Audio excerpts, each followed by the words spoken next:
16वीं सदी में आंध्र प्रदेश में खम्मम जिला है। खम्मम जिला के गोदावरी तट स्थित एक गांव है, उसका नाम है मंद्राचलम गांव। वहां एक तहसीलदार हो गए भक्त रामदास। इतने ईमानदार तहसीलदार की जो भी तहसील में जमीनों पर की लगान आती या और कोई आमदनी आती, पूरी की पूरी राजा के खजाने में जमा कराते। मुसलमान राजा थे, लेकिन ये रामदास तहसीलदार पर बड़े प्रसन्न रहते थे कि ईमानदार बंदा है। तो तहसीलदार राजा को स्नेह करते और राजा तहसीलदार को स्नेह करते। तो जहां मोहब्बत होती है वहां जरा शरारत भी हो जाती है। तो भक्त रामदास ने सोचा कि राजा साहब भी 5 बार नमाज पढ़ते हैं और प्रजा के हित में मस्जिद आदि बनवाते हैं, तो यहाँ हिंदुओं से टैक्स लिया जाता है, तो हिंदुओं के लिए राम मंदिर बनाना, हिंदुओं की लगान से, हिंदुओं के पैसे से हिंदू इलाके में गोदावरी तट पर मंद्राचलम गांव में मंदिर बनाया जाए।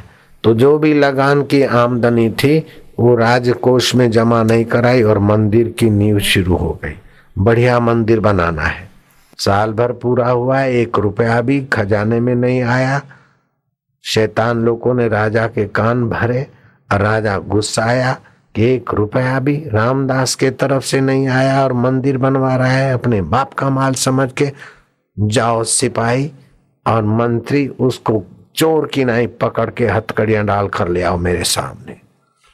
वो बेचारा भक्त रामदास तहसीलदार एक गुनाहगार की स्थिति में राजा के सामने खड़ा है, लेकिन अंतःकरण में सद्भाव है कि राजन, मैंने 1 पैसा भी घर में नहीं दिया, हमारी नौकरी के पगार में से भी कुछ पैसे मैंने अच्छे काम में लगाए। अब ये पैसे कौन देगा? तेरा बाप देगा।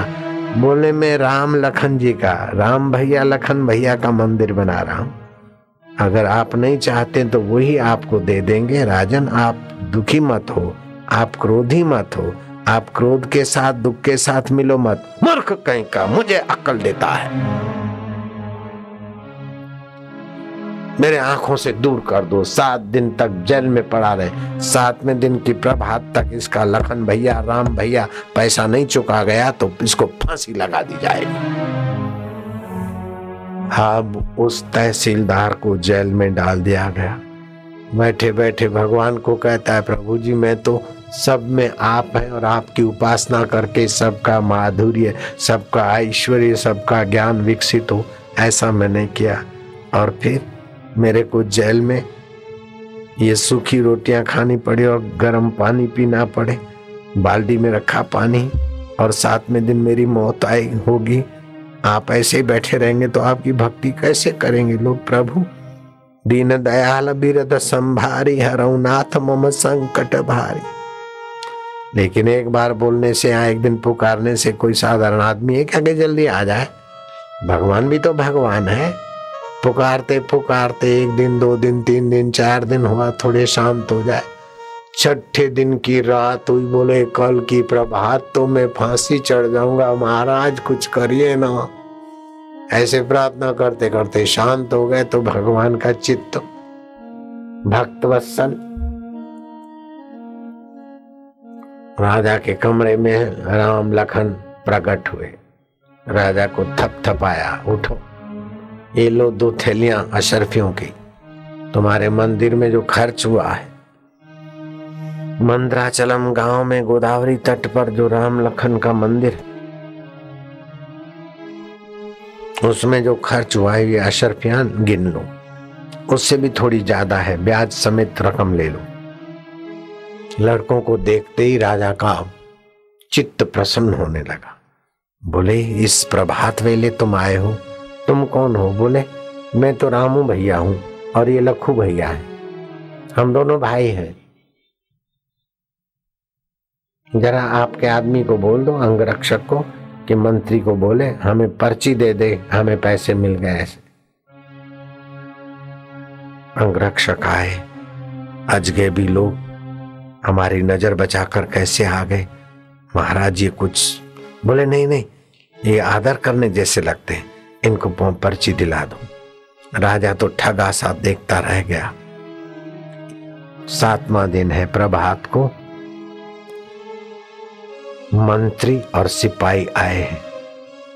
रामदास घबराया कि बस अब मेरा आखिरी दिन, सूर्योदय होते मुझे फांसी।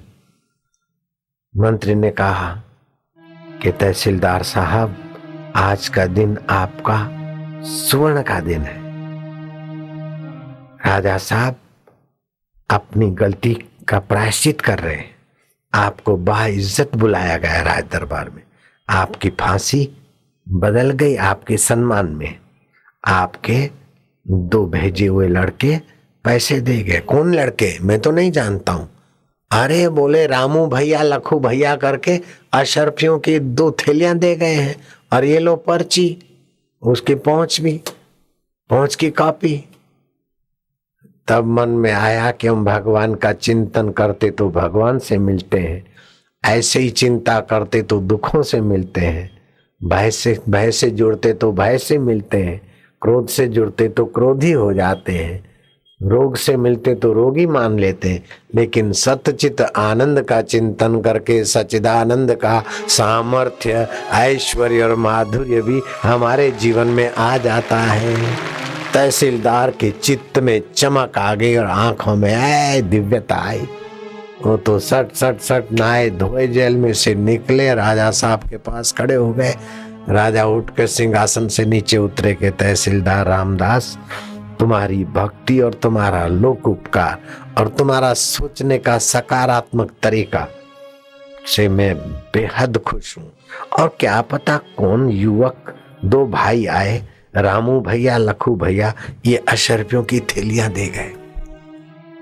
और गिनने से लगता है कि तुमने इतनी लगान वसूल नहीं की होगी, इतना तुमने खर्च नहीं किया होगा जितना इधर संपदा आ गई। इस संपदा को मैं क्या करूंगा? मैं तुम्हें हाथ जोड़ता हूं, मेरी गुस्ताखी माफ हो। मैं राज हठ में अहंकार में आकर तुमको न कहने जैसे शब्द कहे, तुमको यातना दी, तुम्हारा अपमान किया, भूल जाओ उसको। और ये अशरफियां मैं क्या करूंगा, ये भी अशरफियां ले जाओ और श्री राम जी का मंदिर और भव्य बनाओ। साधु संत आए, सत्संग करे और समाज में राम रस पैदा हो जाए। समाज में भगवत भक्ति से दुख दूर होते हैं, भगवत सत्संग से दुख दूर होते हैं।